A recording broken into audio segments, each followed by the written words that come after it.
Winter doesn't arrive all at once. It creeps in quietly,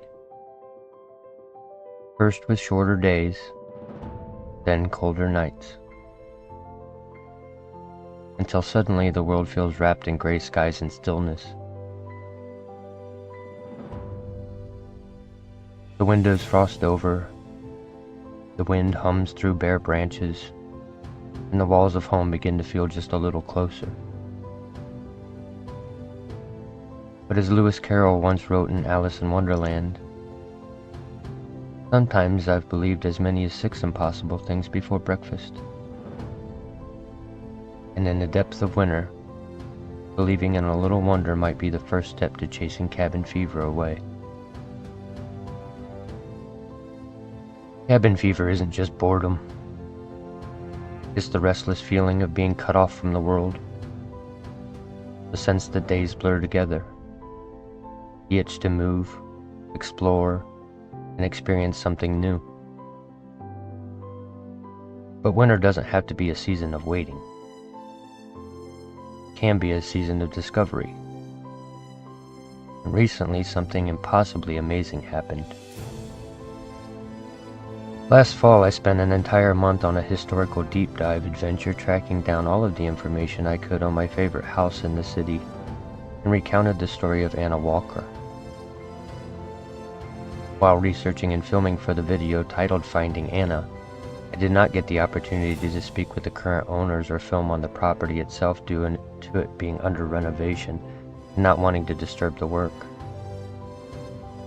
Yet, as impossible as it might seem, the son-in-law of one of my viewers reached out and got me in contact with the viewer himself, who not only offered me a glimpse inside of the house that has enchanted me since childhood, but also invited me to meet with him at his local art studio, where we will be setting to task to film another chapter that will take us into the very fabric of our fairy tale city. Since receiving the invite, I have been pacing with anticipation and fitful daydreams about meeting up with him, which of course fate would temper with the recent snowstorm that crossed the country, locking pretty much everyone in for days, some even longer. On top of this, I also received a promotion at work that requires me to shift my entire schedule around to accommodate for the new hours. But I will not be missing the opportunity to visit and film at the art studio. As wonderful as my books and historical deep dive adventures are, cabin fever loosens its grip fastest when you pair it with quiet movement. When the sun breaks through the clouds even briefly, I go outside. I bundle up and step into the winter landscape. The moment you open the door, the air feels sharper, cleaner. Breathing alone becomes an experience. Snow crunches beneath your feet like tiny crystals breaking, and I notice the details. How icicles hang like glass daggers from rooftops, how animal tracks crisscross the snow, how the sky often turns to softest shades of blue and pink at sunset. Winter teaches us to slow down. Every step is deliberate. Every breath feels earned. Trees that were once green now stand like living sculptures. Fields stretch wide and peaceful. Even 15 minutes outdoors can lift your mood. My son and I even set out on a winter hike through the woods at the height of the very snowstorm that crippled the country. It was a unique opportunity for him to experience firsthand the kind of conditions I experienced for over half a decade while making wilderness survival content on my previous channel. For both of us, the storm wasn't something to fear or lock ourselves away from. It was a doorway to adventure. And diving headfirst into the whiteout is a memory neither of us are soon to forget.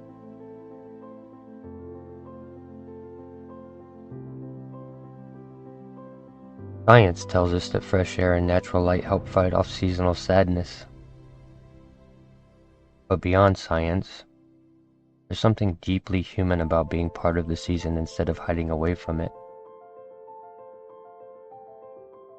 if you really want to embrace winter's magic, build a fire. If you have a backyard fire pit or safe space outdoors, gather wood and start a small campfire in the snow. There's something almost ancient about fire in winter. It's the same warmth our ancestors relied on thousands of years ago. As flames flicker, the cold retreats just enough to make comfort feel incredible. Fire crackles like it's telling stories of its own. Winter nights carry a special stillness. No insects buzzing, no leaves rustling, just wind, fire, and distant sounds. It's peaceful in a way no other season offers. This balance is the secret. Books for the mind, nature for the body, fire for the soul. Together they turn winter into something to savor. Instead of scrolling endlessly, instead of counting days until spring, you begin to live fully right where you are. And slowly, cabin fever fades.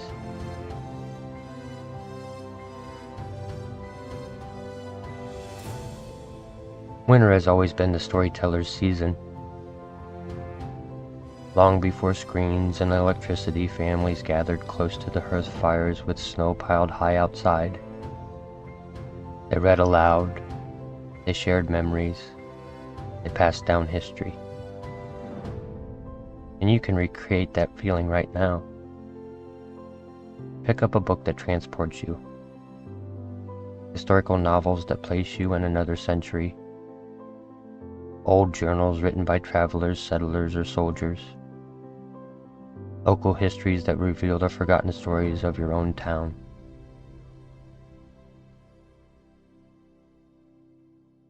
There's something deeply comforting about knowing others faced winter far colder, darker, and longer than ours.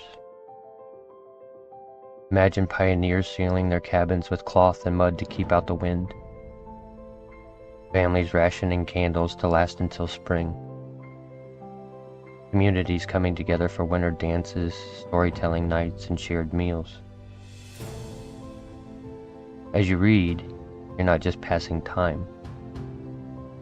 You're connecting with humanity across generations. And you begin to see winter not as isolation, but as a pause built into life.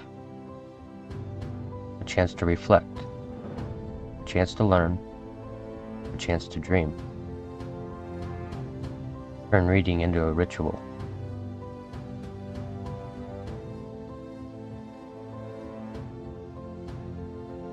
You'll notice you'll sleep better after getting some fresh air. You'll feel calmer after reading.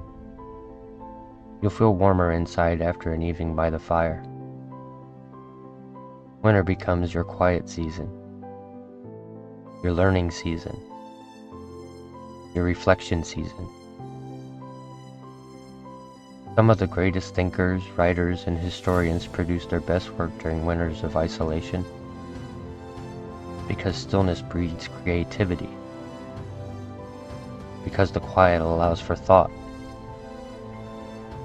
because boredom often opens doors to brilliance. So don't rush the season away. Let winter teach you. Let it ground you. Let it inspire you. And as you move between cozy rooms filled with books and silent landscapes painted in snow, remember that every season carries its own gift.